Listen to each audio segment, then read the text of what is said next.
ముందుగా మనం ఏం చేసుకోవాలనుకుంటే నూడిల్స్ని కొంచెం పొడి పొడిగా ఉడికించేసుకొని ఇలా పెట్టేసుకోవాలన్నమాట. డీప్ ఫ్రై చేస్తున్నాం కాబట్టి ముందుగా మనం ఆయిల్ వేడి పెట్టేసి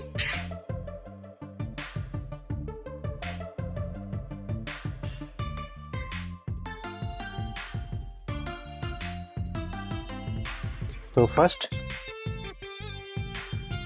ఓకే సో పన్నీర్, సో వీటిని నేను ముక్కలుగా కట్ చేస్తున్నాను.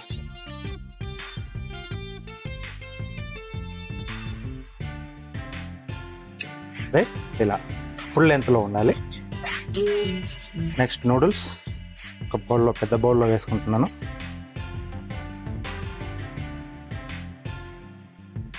మిరియాల పొడి, కొద్దిగా సాల్ట్,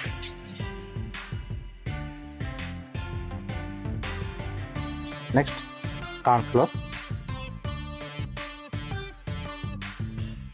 సాస్ రెడీ చేసుకుంటున్నాం. దీంట్లో ఇది సెజ్వాన్ సాస్, స్పైసీగా ఉంటుంది అన్నమాట. కొద్దిగా సాస్, దీంట్లో కొంచెం స్పైసీగా ఉండడానికి రెడ్ చిల్లీ సాస్, అలాగే కొంచెం టొమాటో సాస్.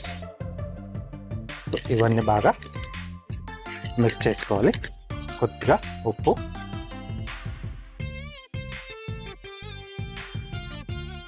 కొద్దిగా మిరియాల పొడి, కొద్దిగా ఆయిల్, అంటే కొన్ని చుక్కలు అయితే మనకు సరిపోతుంది. దీంట్లో పన్నీర్ ముక్కలు అలా వేసేసుకోవాలి. ఇది కొద్దిగా మనకు ఒక 3 నుంచి 4 నిమిషాల పాటు మనకు మ్యారినేట్ అయితే సరిపోతుంది. మనం సిద్ధం చేసుకున్న పన్నీర్ ముక్కను తీసేసుకొని నూడిల్స్తో రోల్ చేసేసేయాలి ఇలా. ఓకే,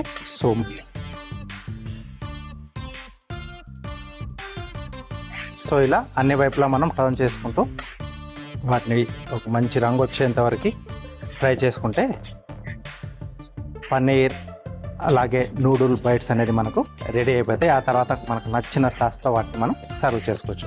కొంచెం స్పైసీగా కావాలి అనుకుంటే పైనుంచి కొంచెం అలా పెప్పర్ పొడి మనం కొంచెం అలా స్ప్రింకిల్ చేసుకుంటే సరిపోతుంది.